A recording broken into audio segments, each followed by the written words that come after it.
A petición de muchas personas vamos a terminar el episodio de la Biblia. Teníamos ya otro preparado, pero bueno, si ustedes quieren escuchar más sobre la Biblia, es lo que vamos a hacer. ¿A mí qué? Un espacio abierto para afrontar las dudas más importantes de la vida. ¡Comenzamos! Comenzamos con los 20 minutos y seguimos. La última pregunta que les iba a hacer en el episodio pasado fue el del Antiguo Testamento, ¿no? Hay pasajes en el Antiguo Testamento que nos cuesta leer, que vemos a un Dios quizás que se enoja y a veces incluso Sergio preguntaba, ¿no? Que ¿por qué el Dios del Nuevo Testamento parece ser tan distinto al del Antiguo Testamento, ¿no? ¿Cómo? ¿Por qué? Porque conforme nos desarrollamos o crece nuestra ciencia, también crece nuestro entendimiento de Dios, pues nos vamos dando cuenta que Dios realmente no es como nosotros, porque Dios no puede cambiar, ¿no? Pues, en fin, es algo de filosofía ahí. Pero te pongo un ejemplo. Cuando abres el libro del Génesis, capítulo 1 y capítulo 2, te encuentras dos relatos de la creación. Y en el primero, Dios casi es como un humano más, que entiendes que sale a pasear con Adán y con Eva. Uh-huh.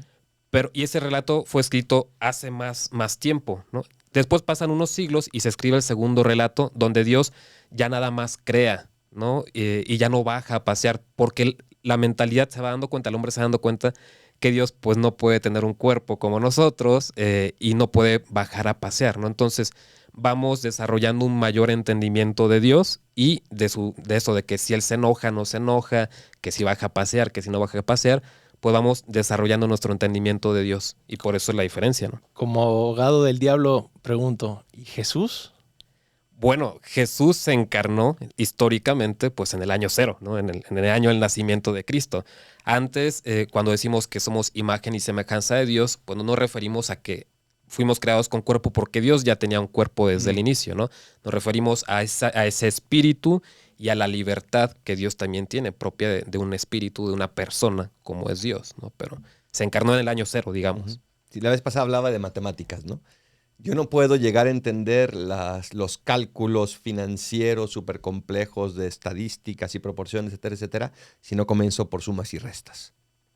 Lo mismo pasa con Dios. Él se va revelando poco a poco. Y se revela de acuerdo a lo que uno necesita escuchar, ¿no? Recordemos que al pueblo que se le revela es al pueblo judío, que estaba en medio de muchos otros pueblos, con muchos otros dioses falsos, que les obligaban a ciertas cosas, que tenían ciertas prácticas que no eran correctas, y el mismo pueblo de Israel tenía que entender cuál era el verdadero mensaje de Dios, cuál era el mensaje de los otros pueblos. O sea, por ejemplo, hay un capítulo muy fuerte donde uno de las personas en la Biblia le ofrece a Dios el sacrificio humano de la primera persona que salga a su encuentro después de que regresa de una victoria, ¿no? Uh-huh. Y sale su hija. Y le sacrifica a su hija. Y le sacrifica a su hija. Y uno dice, ¿Dios le pidió eso? Caray. No, Dios no se lo pidió. Él fue una cosa que él se hizo, que él se inventó, porque en otros pueblos hacían eso. Pero en ningún momento del relato de la Biblia dice que Dios le dijo, sacrifícame a la primera persona que salga, sino que él en su ignorancia hace eso. Dios tiene que ir preparando todo eso, tiene que ser pedagógicamente preparando todo eso para que logremos entender cuál es el verdadero mensaje de Dios en medio de tantas otras doctrinas. Y de hecho, todo el Antiguo Testamento es Dios que se revela y dice, te amo, estoy contigo. Y el pueblo de Israel que se va con los otros dioses, que es idólatra, que comienza a ser infiel. Y Dios sigue pacientemente revelándose poco a poco hasta que llegue a esa plenitud que es Jesucristo. Y por ejemplo, otro pasaje semejante a este del sacrificio, ¿no? Cuando Dios le pide a Abraham, sacrifícame a Isaac. Ahí sí lo pidió Dios, pero cuando Abraham demuestra que está dispuesto, yo creo muy triste porque dice, bueno, mi Dios, Yahvé, que se me está revelando, si es como los demás dioses, y ya que lo va a sacrificar, el ángel le detiene la mano. Entonces, Abraham entiende que Yahvé no es como los demás dioses, ¿no? Que de hecho esa lectura del libro del Génesis se lee el mismo día en misa que la fiesta de la transfiguración, porque a los ojos de Abraham Dios se transfigura, ¿no? Lo entiende de verdad, ya no es un Dios como los otros que viene a exigirme el sacrificio de mi vida, el sacrificio de mi trabajo y de mis hijos, ¿no? Es un Dios diferente al de los demás y es una pedagogía de Dios. Ale nos pregunta, ¿quién escribió los Salmos? Muchos están atribuidos a David. De hecho, cuando los empiezas a leer, dice Salmo de David. Pero pues habrá algunos que no son de David, ¿no? Igual pues ya ves, aquí decimos que estas son las mañanitas que cantaba el rey David y yo no los he encontrado en los salmos. Si lo encuentras, pónmelo en los comentarios. Sí, lo escribieron muchas personas porque era una manera de orar del pueblo de Israel, pero comienza muy, muy certeramente con tiempos de David, comienza ese culto público ya más organizado, comienza a proyectarse la construcción de un templo que se construye ya con Salomón, y por lo tanto se comienza a hacer una liturgia ya universal y mucho más, más unificada, y por lo tanto estos salmos eran la manera en que el pueblo de Israel rezaba, y que también la iglesia sigue rezando, porque todos los días en misa rezamos un salmo. Y que se cantaba, ¿no?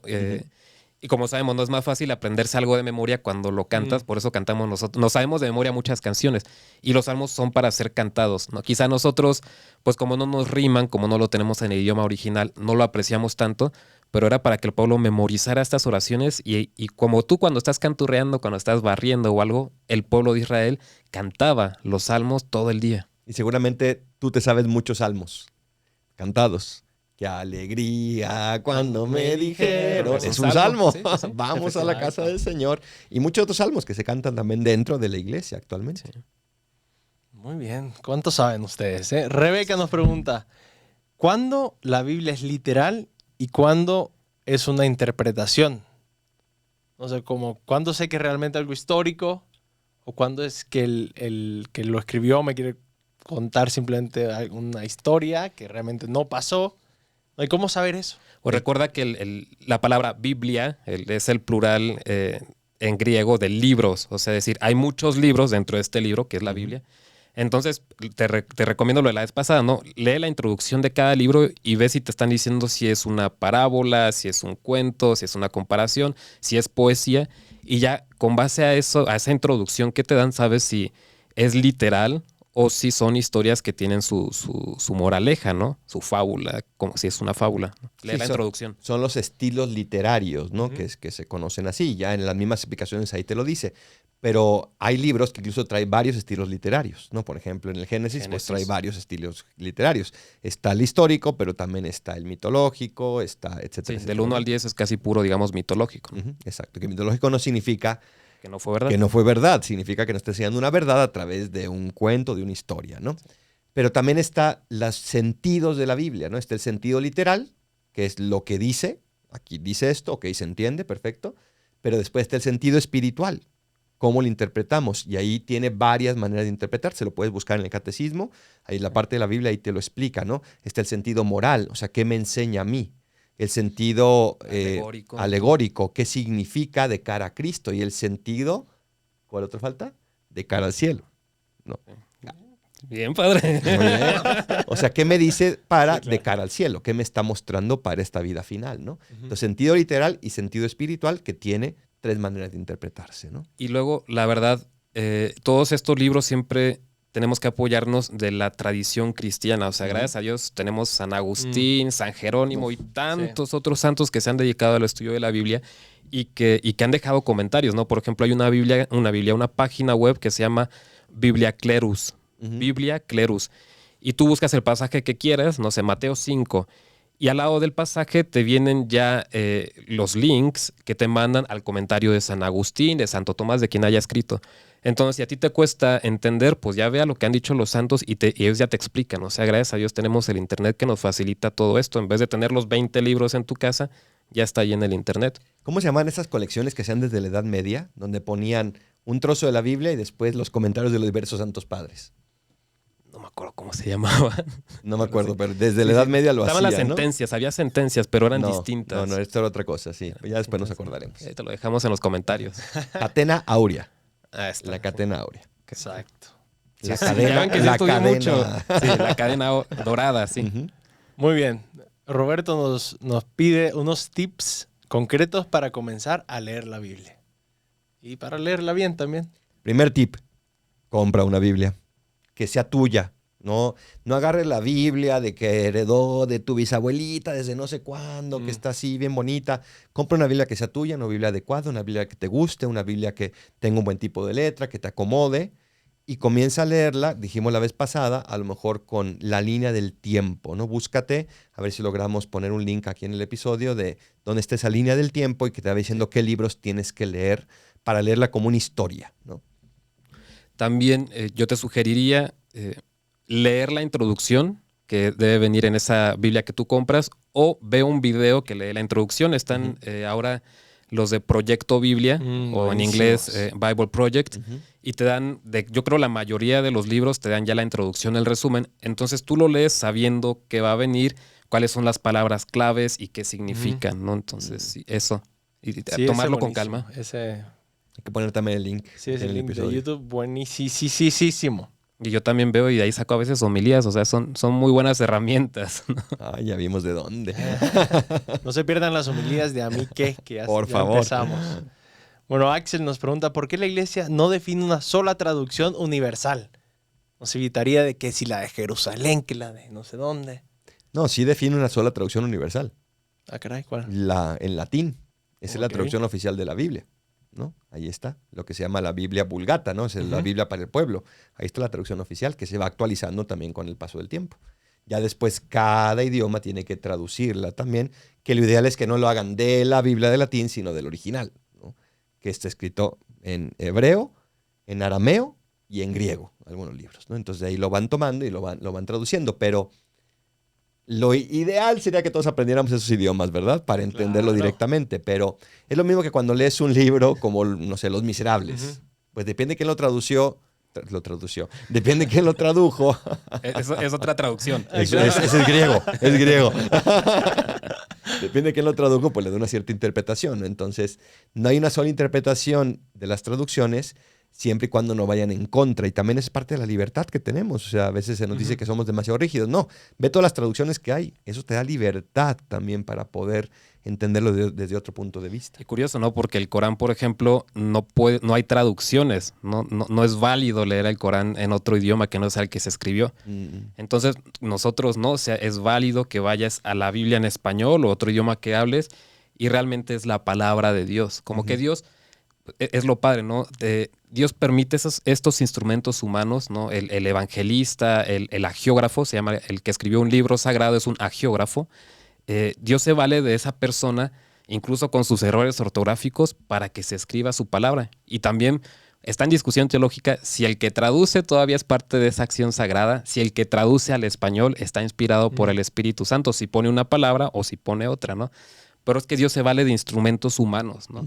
No es como, por ejemplo, nuestros libros están inspirados. Se utiliza al agiógrafo, a San Mateo, a Marcos, a Lucas, se utiliza. Pero, por ejemplo, el Corán no fue inspirado, fue dictado. Entonces, por eso no lo pueden traducir, porque es palabra literalmente de Alá. Es su creencia. Muy bien. Nicolás hace una pregunta muy interesante. ¿Qué recomendarías al leer la Biblia por primera vez? Quizás alguien se emocionó de este podcast y dice, ay, voy a leer la Biblia. Él nunca la ha leído y la va a leer por primera vez. No, pues yo repetiría lo que ya dije. Cómprate una Biblia y léelo en orden histórico. Escucha esos videos de introducción.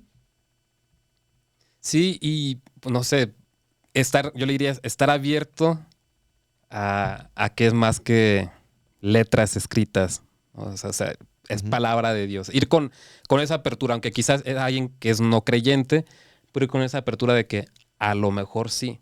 Y si Dios me quiere hablar, que me hable.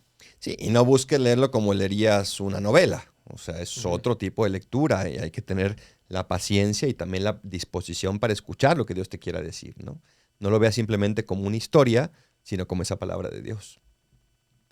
Muy bien, Cristian nos pregunta, ¿cómo puedo interpretar los párrafos que me salen cuando la abro? No sé si ustedes lo hacen, pero como que abren a la suerte y me sale algo y digo, ¿cómo interpretar eso? Lo abres y Si es que se tiene que hacer eso. comamos y bebamos que mañana moriremos. No, pues no. No, yo en algún momento sí como de gran necesidad dice, Señor, dame una señal, ¿no? Y a lo mejor te sale el versículo específico, pero yo no trato de no hacer eso, ¿no? Porque pues, o sea, Dios no habla así. No, sí es palabra de Dios, Pero pues más bien es algo meditado, escuchar lo que Dios te está diciendo, ¿no? Yo no, o sea, ¿cómo al leer eso? Pues yo no le haría tanto caso de que es lo que Dios me está mandando este mensaje. Pues no son gallinas de la fortuna chinas, ¿no? Las galletitas esas, ¿no? No es así. Es palabra de Dios y hay que meditarlo. Yo digo que es como si estuvieras estudiando japonés y nada más de vez en cuando abrieras el libro y le digas, a ver qué me dice este japonés, ¿no? Pues no me va a decir nada, no lo voy a entender. O sea, tengo que comenzar a entenderlo desde antes, ¿no? También le llamo a eso la Biblia aspirina, ¿no? O sea, quiero tomarme una aspirina para que me tranquilice, para que me dé un mensaje, para que me cure, para que me saque de un problema. No, o sea, ve a buscar lo que Dios te quiere decir a través de la Biblia, ¿no? Sí, y o sea, saber que sí puede suceder. Está el ejemplo de San Agustín, pero pues era San Agustín que llevaba años buscando a Dios. Y en un momento escuchó esas palabras de tole, leye, ¿no? Toma y lee, toma y lee. Y va y toma la Biblia y lee y encuentra un pasaje de San Pablo que le dice, no en las borracheras ni en las juergas encuentras la felicidad. Y entonces él entiende, pues tengo que convertirme. Pero él llevaba años buscando ya convertirse. Sí, o sea, lo que está mal es pretender que ese es el único modo en que leemos la Biblia. Siempre, ¿no? O sea, siempre estar buscando así, cuando estamos en problemas, cuando queremos una luz. Eso es lo que está mal. No está mal agarrarla de vez en cuando a ver qué me dice. Está bien. Pero que no sea la única manera de leerla. Efectivamente. Muy bien, Cristian, échale ganas. Ánimo, Cristian. Ahora vamos a pasar como a una segunda etapa del podcast, que son más como que preguntas de la Biblia en sí, no de pasajes en la Biblia. Y en este parte, el padre Arias dijo que él iba a responder todas. Porque necesitan de mi ayuda. No, Oscar, un buen amigo, aquí pregunta, ¿cómo explican que la Biblia dice que no reconocían a Jesús después de resucitar? O como que se tardaban un poco en reconocerlo. Porque era un cuerpo no como el que tenemos ahorita, sino un cuerpo glorioso, ¿no? O sea, no puede ser que tuviera la misma materia que tenemos ahora porque seguiría siendo corruptible. Entonces era una materia gloriosa, que es lo que le llamamos. No sabemos cómo va a ser, pero ahí lo estaban viendo. Y el hecho es que tenía su cuerpo, pero se manifestaba de una manera distinta. Podemos también ir al Evangelio de la Transfiguración. Ahí se transfigura. O sea, cambia de figura. Eso es lo que significa la transfiguración. Pues lo mismo con la resurrección.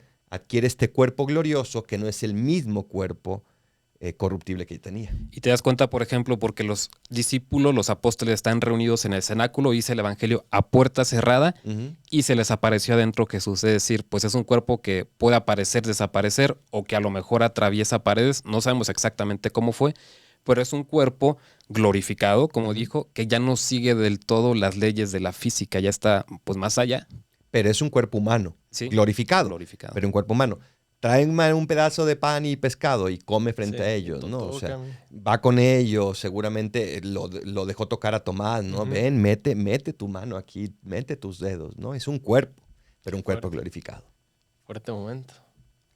Bueno, aquí Juan y Pix Sankt nos pregunta, ¿por qué hay tan pocos relatos de la vida de San José?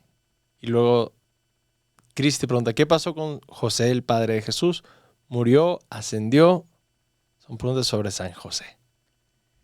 Pues del todo no se sabe, ¿verdad? Porque pues, precisamente no hay nada escrito.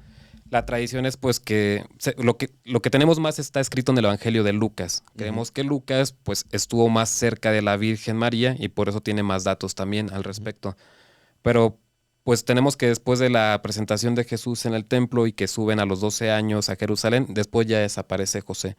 ¿Qué pasó?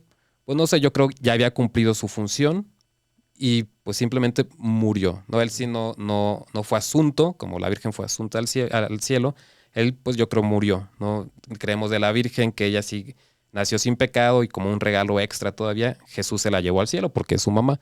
Pero en el caso de José, pues al parecer no fue así, ya había cumplido su misión y ahí acabó, ¿no? Recordemos que nosotros como católicos tenemos dos fuentes del depósito de la fe, ¿no? Está la palabra escrita, pero también está la palabra transmitida, que se llama tradición. La palabra escrita, la Biblia, la palabra transmitida, esta tradición, ¿no?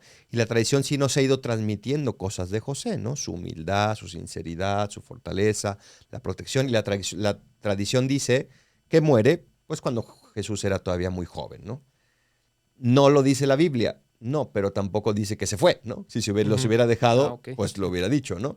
O sea, más bien fue lo normal, dice la Biblia, estuvo sujeto a sus padres, ¿no? Y fue creciendo en sabiduría y en estatura delante de Dios y de los hombres, refiriéndose a Jesús. Entonces vivió con él y fue poco a poco aprendiendo de él su manera de actuar. Jesús era carpintero, según una traducción, ¿no? de la Biblia, como su padre, en fin, ¿no?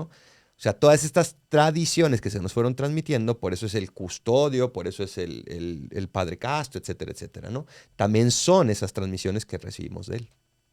Muy bien. Hay un libro que es de Jan Dobravinsky que se llama A la sombra del Padre, si no me equivoco, ¿no? Que es precisamente una novela sobre San José. Si están interesados, búsquenla. Bueno, también aquí nos preguntan de qué dice la Biblia sobre los tatuajes, ¿no? Y nos citó, el misma Shari nos citó Levíticos 19:28. ¿Por qué? Dice auxilio. ¿Por qué? Caray. Hay un episodio sobre los tatuajes. Bueno, tenemos que hacer algo. Bueno, si quieren, obviamente mándenos sus mensajes, sus comentarios y si quieren, hacemos uno sobre los tatuajes o sobre lo que ustedes quieran. No estamos aquí para servirle a ustedes y por eso les dejamos esta conclusión que nos llevamos nosotros y que les invitamos a ustedes también llevarse. Síganos en Instagram, amique.podcast y ahí pueden mandarnos sus preguntas. Muy bien, pues yo una frase que les dejo es: la palabra de Dios es viva y eficaz. La palabra de Dios te habla a ti en tu hoy. Dios quiere hablarte. Cristo, Rey nuestro, Venga tu reino. Si te ha gustado este podcast, síguenos en amique.podcast y nos vemos en el próximo episodio.